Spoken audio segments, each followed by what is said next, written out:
Yes, hello. So, welcome back to our channel. So, this time we will be having another continuation about the friction or another example in the friction. Kung hindi mo nasusubaybayan yung ating channel, so subscribe mo yung ating, may dalawa na tayo. Pangatlong friction na to or video about the friction. So, blocks A and B have a mass of 7 kg and 10 kg respectively. Using the coefficient of static friction indicated, determine the largest force P which can be applied to a cord without causing motion. There are pulleys at C and D. Okay, so lagay muna natin yung mga masses dito. So, kasi blocks A, respectively, so ibig sabihin from A, that's 7 kg and 10 kg is doon sa ating block B. At saka, kailangan muna nating intindihin kung ano yung magiging ganap dito sa ating mga pulley. So, since hindi naman sinabi na pulley, na may friction itong pulley na yan, so ibig sabihin that the force na, di ba ito, pag inila mo to, ganito ang mangyayari. Pag inila mo yan, pupunta yan dito. So, naka-angkla dito or naka-connect dun sa B na block. Pero dito sa A, hindi na siya nakakonect. Dito lang sa B. So, pag inilam mo to, ibig sabihin, ganun din yung force na ihilain mo dito. Okay? Kasi friction less ito. Pero kung given na ka naman ng static of or coefficient of friction nitong cable or nitong pulley, ibang usapan yan. Yung force mo dito, tapos dito, mag-iiba yan. Depende yan doon sa static friction mo. Okay? Kung ilan yung ilalagay na coefficient of friction mo dito sa ating pulley. Since wala naman ditong nilagay or walang indicated na value ng pulley, so, ibig sabihin, ang value ng P mo dito is ganun din dito. So, gawan natin ng free body diagram. So, our free body diagram is ganito. Yan. This is for the mass at A. At saka dito naman for the mass at B. At saka meron tayong P dito. So, yung value mo ng P dito is ganun din dito. Okay? So, consider muna natin yung itong portion na yan. Kasi dapat i-consider mo muna natin, consider muna yung B is about to move. Or, ibig sabihin ng about to move is ibig sabihin naka-impending motion. Ibig sabihin ilang idadagdag mo na lang sa force na yan kahit is about to move na siya, magmo-move na siya, pwede na siyang mag-move. Ibig sabihin konting-konti na lang magmo-move na siya. Pero hindi pa siya magmo-move but malapit na, almost there na magmo-move na siya, magkakaroon na siya ng motion. So, that is considered muna natin itong B.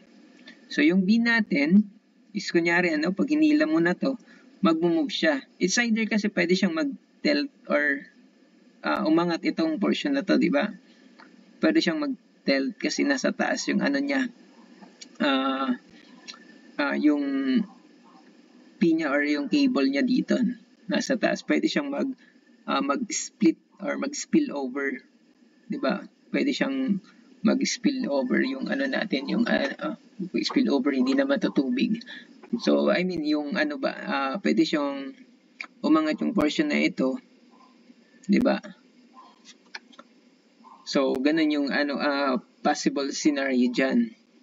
Or pwede rin naman, hilain niya lang talaga papunta doon. So, dalawa kasi yung niya is, dalawa yung possibilities na mangyari dito sa ating block B. Pwede siyang parang yung overturning ba, parang kung sa overturning, pwede siyang mag-turn. Okay, so ganito muna.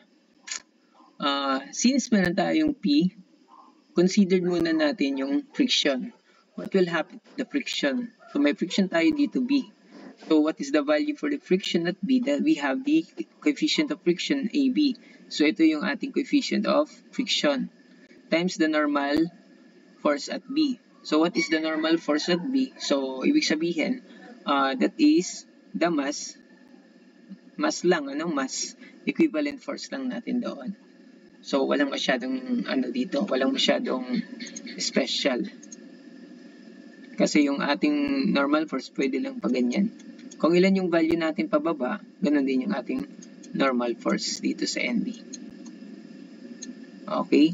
So, emission of forces along X. So, yung along X, ano yung mga forces natin along X? Ito. Tapos ito. Ito hindi naman. Kaya lang, sa FB, kailangan natin yung NB. Diba? Kailangan natin siya kasi for the formula is ganito. Yun.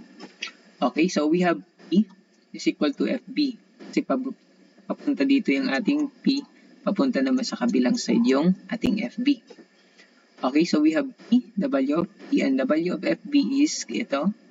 We have 0.3 times 10 times 9.81 para maging Newton. So we will get the value of P na 29.43. Okay? Oh, so how about for the other scenario? Kasi meron tayong dalawang scenario. Yun nga yung kanina. Itong scenario na yan is, that is for lang, ibig sabihin mag-move lang yung ating block B. Or pwede naman siya mag-overturn. How about for the overturning, we have here the moment. Mag-moment tayo dito sa portion na ito. Mag-moment tayo dito sa portion dito. Okay? Moment, 10 kg, tapos ito, P. Yung 10 kg natin, that is times 0.15, di ba? Tapos ito naman, yung P natin, that is 0.4. Kasi yun yung distance dito. Okay? So, that is 0.4, P times 0.4 is equal to 10 times 9.81. Diba? 10, kasi yung force natin pababa. 10 times 9.81 times 0.15 kasi yun yung distance niya dito sa gitna. And we will get the value of P na 36.79. So imagine, meron tayong dalawang force na nakukompute. Diba? Or dalawang P na nakukompute na. So, next naman is we have consider the at A is about to move. Yung A naman, yung block A naman is about to move. Ibig sabihin, pwede siyang magkaroon din ng motion. Bakit magkakaroon siya ng motion? Kasi just imagine, imaginein mo, eto, mas malaki yung 10 kg. So, ibig sabihin, pwede siyang medyo mas mabigat. Pag hinila mo to, diba, pag hinila mo ito, syempre, pwede siyang mag-move yung block A. Diba? Sa sobrang bigat ng 10 kg. Kasi mas mabigat ito diba? Mas mabigat yung nasa taas. So, ibig sabihin, pwede siyang madaganan kung sa pa ba? Tagalog, madaganan siya ng ng bigat na 10 kg. So, tapos pag hinila mo yung nasa taas, it's either pwede rin siyang madala. Diba? Pwede rin. Diba? So, just analyze what is going to happen in block A. Kanina, inanalyze natin yung bilang is may split lang yung ating B. Or pwede siyang mag-move. Diba? Pwede naman yan. So, ngayon, isa-analyze naman natin yung block A. Pwede din siyang mag-move. Based sa natin, doon sa loadings natin or doon sa force P natin. Kasi medyo mas malaki yung 10 kg. Pwede, di ba? Pwede siyang, hinihila natin. Hinihila na siya, papunta doon. Tapos, at the same time, itong A na din is nag-move na din siya, nadadala na din itong 10 kg. Pwede siya, di ba? It's about to move. Pwede naman. So, what is the friction here?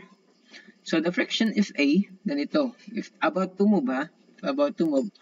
So, yung formula natin, we have the fan or the coefficient of friction at A. So, given naman tayo nitong 0.1 and then the normal A or the normal force at A. So, ano yung normal force A natin? Ito yon.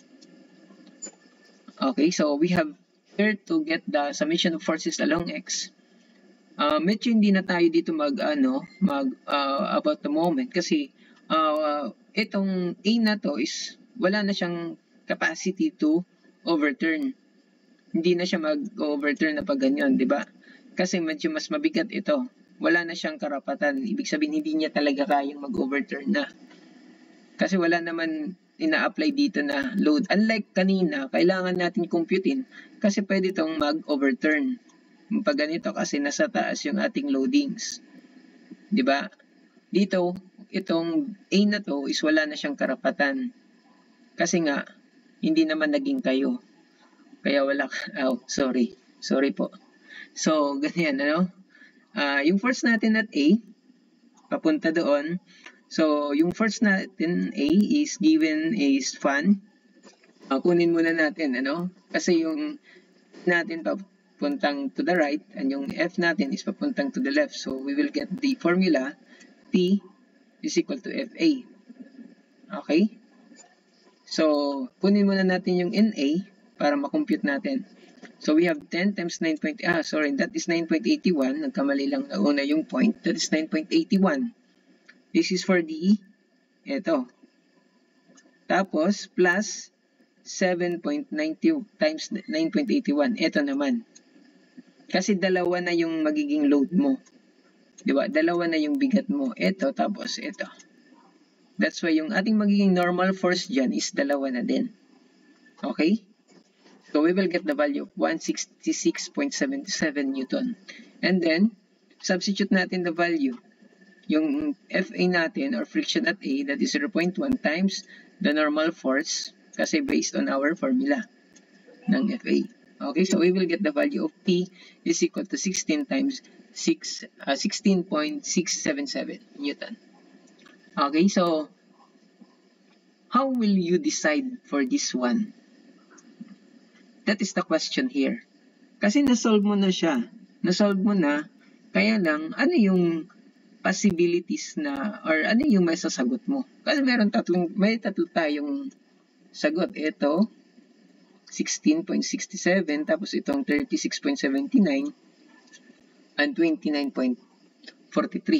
Yung tanong, balikan natin, determine the largest force P. Yun yung ating hahanapin. The largest force P. So, ano ba yung largest dyan? The largest value is etong 36, tama? But, which can be applied to a cord without causing motion. Hindi siya gagalaw. Diba? Hindi gagalaw yung ating dalawang block. It is about to move. Kasi ibig sabihin, parang nagkakaroon sila dito ng hilaan. Hinihila. Kaya lang is pinaka-block niya talaga tong para hindi siya mag-move. Diba? Ganon yung ang nagiging scenario dyan. So, yung natin dyan, we will consider the value of the largest force which cannot move the block. Yung ating isasagot dyan is, ito yung maliit sa tatlo. Pero yung tanong, the largest force. Pero yung sagot natin, yung maliit sa tatlo. Diba? Kasi, ganito yan. Kung kukunin natin yung largest force P, kung kukunin natin yung largest force P na 36, ano yung possibilities na mangyari? Ibig sabihin, mag-overturn. Pwede siya mag-overturn. Kasi it is about to move. Diba? Yun yung mangyayari sa kanya. Diba? Pwede mangyari yun sa kanya. Or pwede naman, pag 29, halimbawa pag 29, kasi it is about to move, ganun din. Ganon din yung mangyayari sa kanya. Pwede siyang magkaroon ng motion, kaya lang is, pagdating naman dito sa block A is, I think, pwedeng mag-move yung A dito. Mag-move yung A natin, or yung block A natin dito. Dito sa dalawa. Ito, pwedeng mag-spill, pwedeng mag-overturn, or pwede rin madala. Ito, pero, sasama talaga yung A. Kasi yung kaya lang na force ni A is lang hanggang 16.67 lang. Yung normal kasi niya, that is yung friction niya eh. 'Di ba? Pag kinuha mo to yung P, pwede mag-overturn pero madadala pa din yung A. Pag ito naman na 29, ganun pa din, madadala. Kayang dalhin yung A. Pero ito, hindi na madadala. Mas lalo na dito, hindi madadala kasi 16 lang eh. Yung dito sa taas, pwedeng 29. 'Di ba?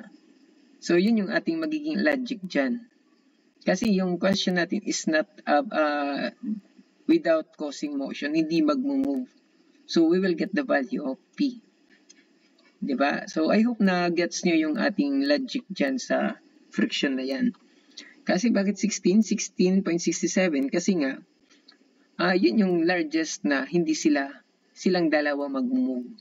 Kasi kung ito, na 29, mag-move pa din ito, yung A. Pag 36 naman, ganun pa din, mag-move pa din itong A. Kasi yung kaya lang nila is 16 ng A. So that's why we will get the value or the smallest value among the three.